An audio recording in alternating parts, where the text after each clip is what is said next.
Assalamualaikum warahmatullahi wabarakatuh. Perkenalkan, nama saya Farsya Adila Kamalia dengan akhir NIM 106. Di sini saya akan menjelaskan tentang kebijakan pendidikan. Dimulai dari sejarah kebijakan.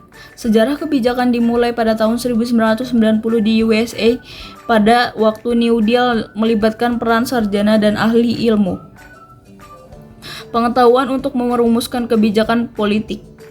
Yang kedua ada di tahun 1937, yaitu di Universitas Harvard mengembangkan proses pasca sarjana dalam bidang administrasi negara. Yang ketiga ada di tahun 1940-an, itu dibentuk suatu panitia yang beranggotakan dosen-dosen kebijakan pada universitas di USA.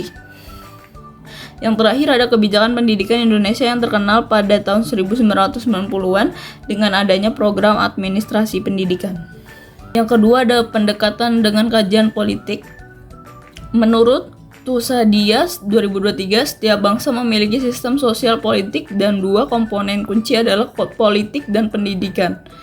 Berdasarkan sebuah pandangan politik, pengaruhnya politik dalam sistem pendidikan sesuai aturan pasal 31 ayat 3 dalam Undang-Undang Dasar 1945.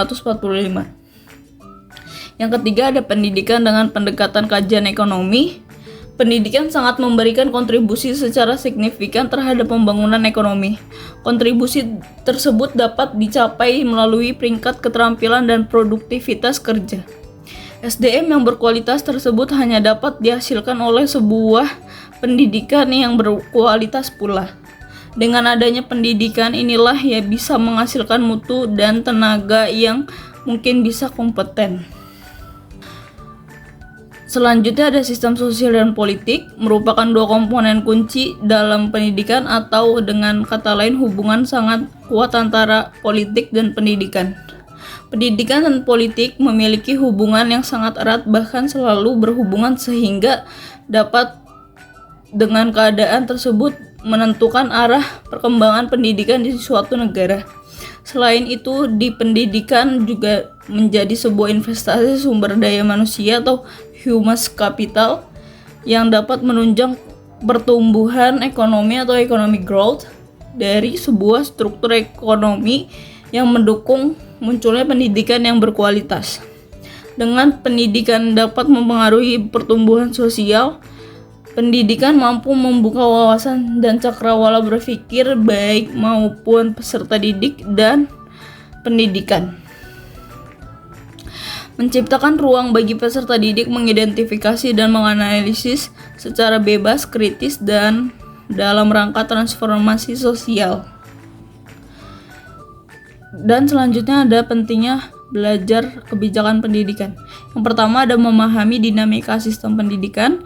Kebijakan pendidikan mengatur berbagai aspek dari sistem pendidikan, mulai dari kurikulum, metode pengajaran, alokasi anggaran, hingga pemerataan akses pendidikan.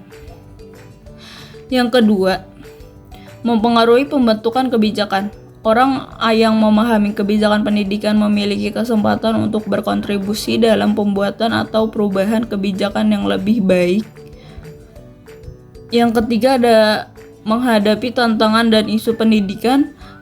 Kebijakan pendidikan selalu berkembang sesuai dengan tantangan zaman, seperti ketimpangan akses, kualitas pengajaran, dan teknologi. Yang keempat ada mendorong inovasi dan perbaikan.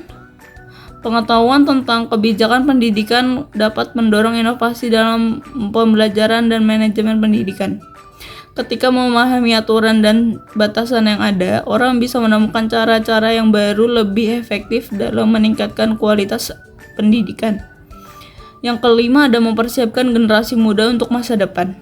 Kebijakan pendidikan yang baik akan membantu mencetak generasi muda yang siap menghadapi tantangan global. Dengan belajar kebijakan pendidikan, kita bisa ikut serta dalam memastikan bahwa kebijakan yang diberikan relevan dengan kebutuhan masa depan, baik dalam konteks sosial, ekonomi, maupun budaya. Yang keenam, menyadari peran dan hak dalam pendidikan. Kebijakan pendidikan juga mengatur hak-hak dan kewajiban semua pihak yang terlibat dalam pendidikan. Setiap hak siswa untuk mendapatkan pendidikan berkualitas atau tanggung jawab guru dalam mengajar. Memahami ini membantu masyarakat untuk menyadari peran mereka dalam mendukung pendidikan yang lebih baik.